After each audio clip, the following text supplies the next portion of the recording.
Well, good evening and welcome to Tucker Carlson. Tonight, as has become the rule lately, there are a couple of big stories unfolding simultaneously tonight. Big news in Mississippi. The polls have just closed in a key runoff election there. You'll get the results right here maybe during this hour. We'll also bring you the latest on the migrant caravan and investigate the news coverage of that. Was it accurate now that the facts are in? We can assess that, and we will. But first tonight, Robert Mueller's investigation. It was created, as you'll remember, to uncover collusion between American citizens and the government of Russia.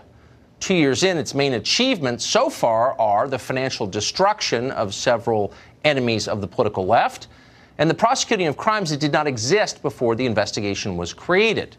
Now, we're the latest in the crosshairs of the Mueller investigation. At the center of all this, he's refusing to go down meekly. Jerome Corsi. In just 60 seconds, he will join us to tell you about what he's gone through himself. But first tonight, Trace Gallagher joins us with new information we just learned a short time ago. Trace?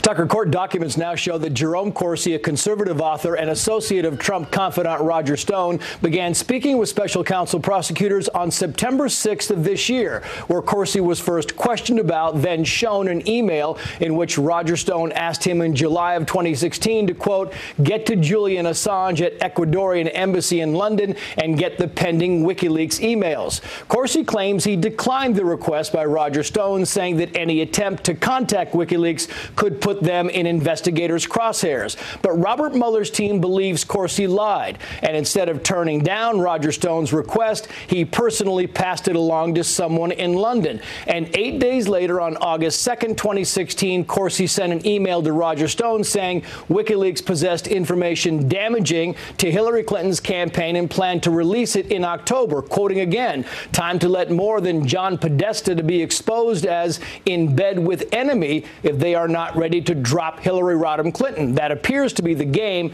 hackers are now about. WikiLeaks released John Podesta's hacked emails on October 7th, 2016, just hours after the Access Hollywood tape went public, where Donald Trump bragged about groping women. Special counsel wants to know if there was coordination between Roger Stone and Julian Assange about when to release Podesta's damaging emails.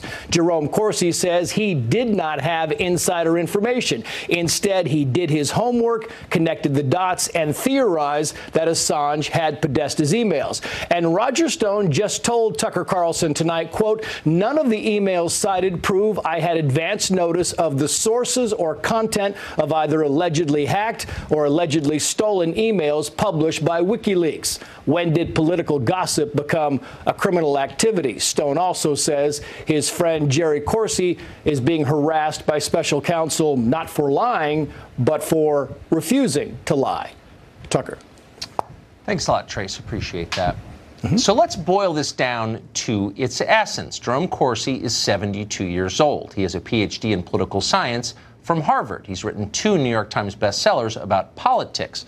Jerome Corsi is the kind of person who could and probably should be happily retired by now. Instead, as you just heard, he is facing potential felony charges from Robert Mueller. How did this happen? Well, earlier this year, the independent counsel subpoenaed Corsi and seized his laptop and personal phone. They have all of his communications. They know exactly what he said and didn't say. In September, Corsi was summoned to an interview with prosecutors. They asked him if he'd ever tried to broker a meeting with Julian Assange in London.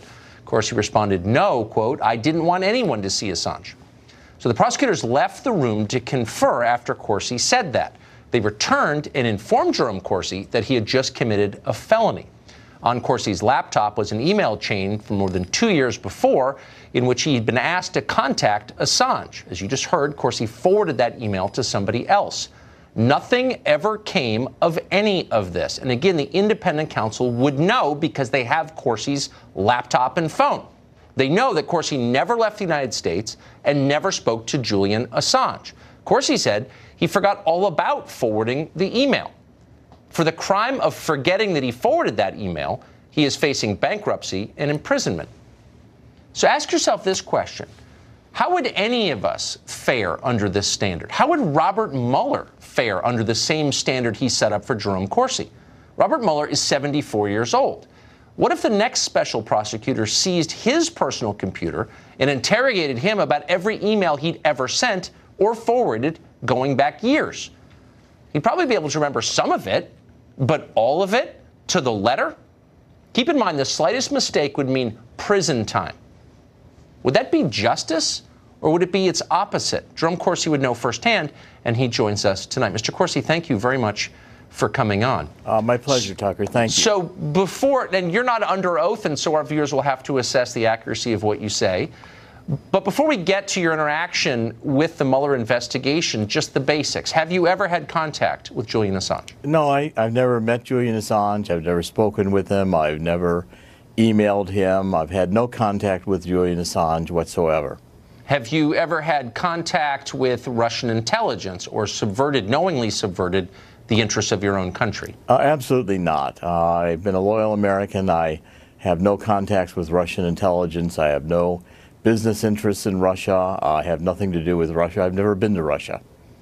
So tell me if I summarized what happened to you accurately. The special counsel's office gets a hold of your personal computer and your phone. They've got all the records, all the data, and they start asking you about things they already know. And they ask you, have you ever tried to broker a meeting with Assange? You don't remember forwarding this email. They come back and say, bingo, you just committed a felony. Is that what happened? It's even worse. First of all, I gave my computers to special counsel. I gave them my cell phone. I gave them all my email accounts. I gave them everything they wanted, my Twitter accounts. I signed permission and handed all this over. Now, the first day when I was interviewed, I didn't remember that email.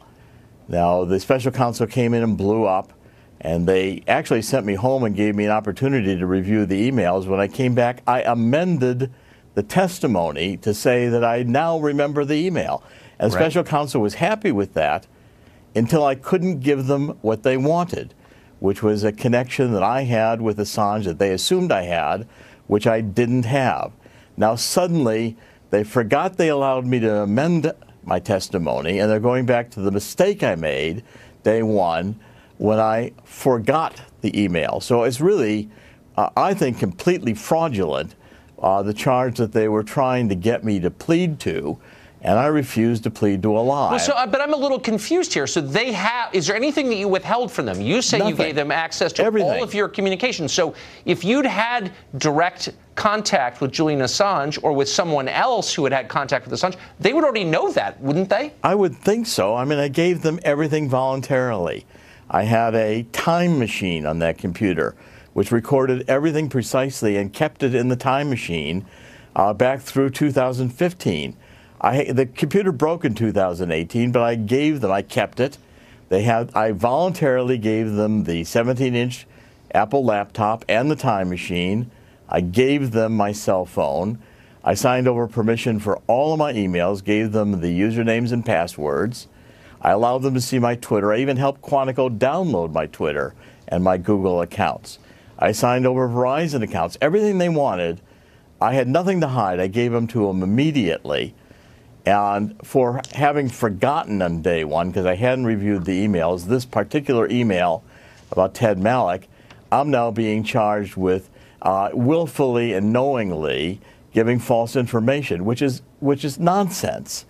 I never willingly and falsely gave false information. I intended always to tell the truth. My memory was not perfect. Right. So, and let me just say that if you deleted emails, presumably the special counsel would have the ability to retrieve those emails. So they would know, I think, what your communications were. I've read accounts in the press. I read one in the Washington Monthly, a liberal magazine, saying that you deserve to go to prison because you've expressed views that they don't like. Do you think that your political views are playing a role in the decision of the special counsel to charge you with a felony? Yes, I think. And also, by the way, they accused me of deleting emails, and I told them to restore. They restored the emails that I supposedly deleted through the time machine. This is a political witch hunt.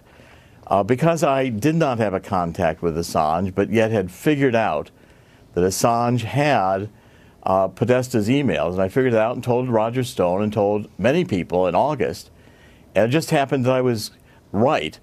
Well, the prosecutor said, Dr. Corsi, we're not going to believe that on your 25th wedding anniversary to Italy with your wife and family, you had divine inspiration, and God told you Podesta had Assange's emails. Well, I said, I don't know if you want to put it that crassly, but I did figure it out, and I connect the dots, and this time I happen to be right. You just won't believe that I figured it out.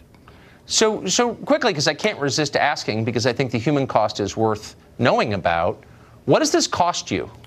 Oh, it's going to be, just to get started, $200,000. I mean, it bankrupts you very quickly. And the special prosecutors blow you up. They do this, what I call perjury trap. It's really, they ask you a question. They have material they won't show you. You've forgotten about it. They say, you just lied because this email you forgot about in 2016 proves your current memory is wrong. I mean, it's a memory test. It's disgusting. And then they accuse you of lying. It's completely rigged, and it's politically driven by Clinton operatives who have an agenda. And if you can't give them, Roger's right, if you can't give them what they're looking for to fill their narrative, they blow you up and charge you with a crime. I think the public should see what's happening. So I'm grateful that you came on to explain it. Thank you, Jerome Corsi. Thank you.